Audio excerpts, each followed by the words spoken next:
Ce dimanche, à Saint-Antonin-Nobleval, dans le Tarn-et-Garonne, la foule est au rendez-vous. L'été, ce sont plusieurs milliers de personnes qui défilent dans les rues de ce village, classé comme l'un des plus beaux de France. Pourtant, un détail interpelle, les terrasses de certains restaurants sont vides, beaucoup d'entre eux sont fermés.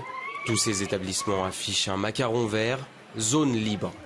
Ici, les gérants refusent de contrôler le pass sanitaire. Pour eux, cette mission ne relève pas de leurs prérogatives. Ce matin-là, les restaurateurs mécontents s'étaient donné rendez-vous devant la mairie pour manifester leur colère et montrer leur résistance. Je ne veux pas faire le travail du gouvernement. Si le gouvernement veut obliger les gens à se vacciner, qu'il fasse son travail. C'est pas moi, je suis ni gendarme ni médecin pour contrôler les gens.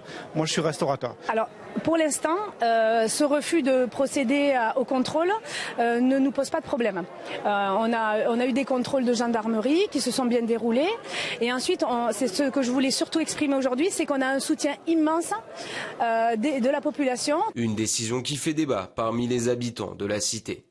Moi, je suis tout à fait d'accord avec ces restaurateurs, pas seulement les restaurateurs, mais bon, tous les lieux où on demande le pass sanitaire.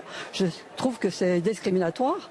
Moi, je trouve que dire non au pass sanitaire aujourd'hui, c'est quand même une difficulté. Ça permet aussi de garantir une certaine sécurité par rapport aux restaurateurs, par rapport aux responsables d'établissement et par rapport à l'ensemble des personnes qui sont autour aussi, quoi. Cette initiative des restaurateurs locaux pourrait être lourde de conséquences.